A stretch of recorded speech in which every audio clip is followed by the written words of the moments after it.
Are you considering moving out of state for retirement? Today we are discussing the best states to retire and what to consider before you make the move. Stay tuned.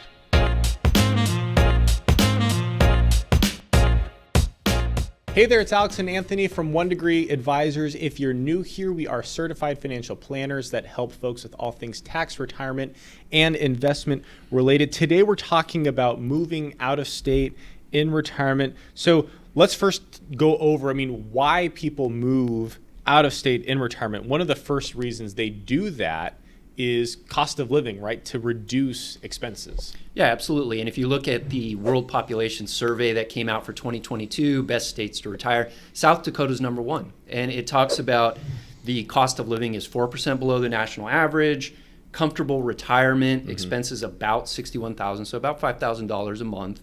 And then it's really the third most tax-friendly state. Those are a lot of things that line up from a cost perspective. Now, we work with clients all across the U.S. We're based here in Southern California, but we do have a lot of clients who, once they reach retirement, they do decide to move out of state. They make that choice because they do want that lower standard of living, and it can help their plan. And we show them looking at that retirement plan and say, here's what it looks like if you do move to, let's say, a state where there's no income tax.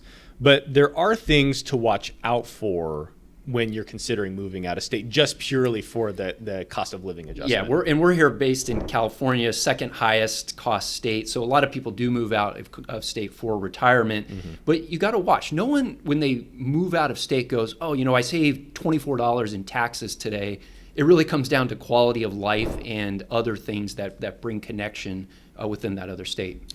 Yep. So the other thing to consider here, you kind of mentioned that there, is the people side of this, right? There's the money side, but there's also the people side, being closer to maybe family and friends. Yeah, and that's a highly personable factor that determines. A lot of people move and they'll go with where their kids maybe move to, or maybe they have friends or family in a different state. But there's other things to watch for. Young families that maybe move and people follow their kids in retirement.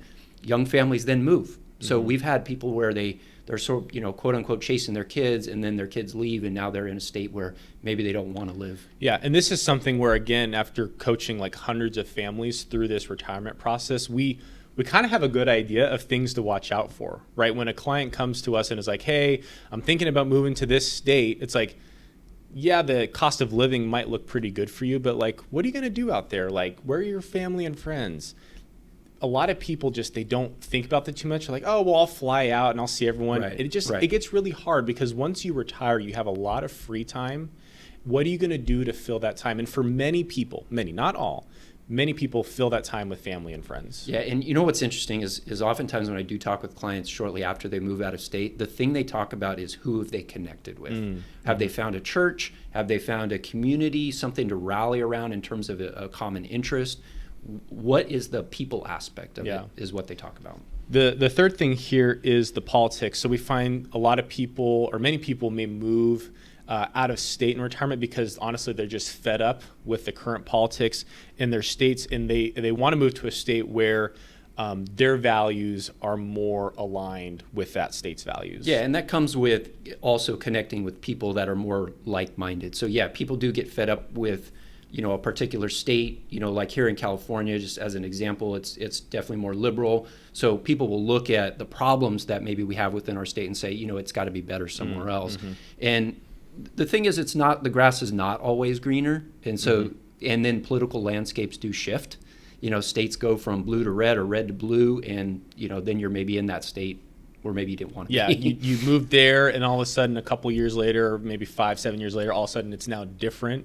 Yeah. I know some people that have moved out to Texas, they're feeling that way, right? They moved out to Texas for some more conservative values, yet a lot more people move out there, and they're like, oh, things are different now. It doesn't look the same. And so, making that decision based on politics can be not a great idea. Yeah, in a state may have a certain political tilt, but you have to look at the county, the city, even the neighborhood.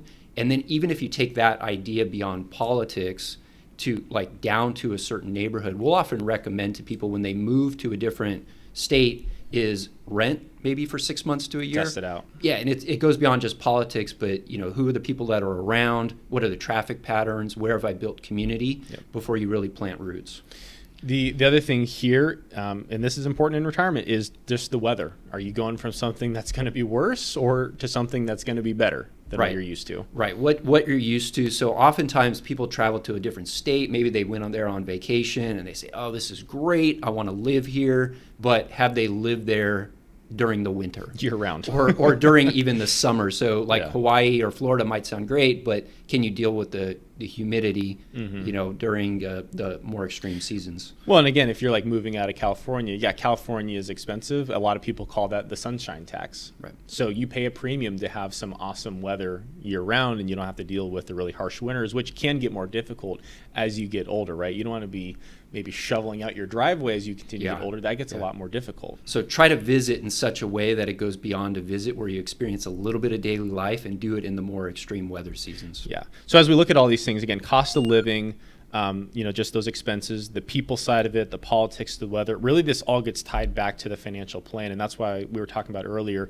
using our experience working with folks, we can often bring an expertise to the table to say, here are maybe some things you haven't thought of yet, or have you considered this, or maybe you should try that. That usually sets people up for success, because moving to a different state at retirement at a time where you're already making a big change like retirement, and then you add a move on top of that, it can be a lot for a lot of people. And now let us know what you think. Where are you thinking about moving to retirement, and why? Let us know your thoughts in the comments down below. And if you enjoyed today's video, please like and subscribe for more. Thanks for watching.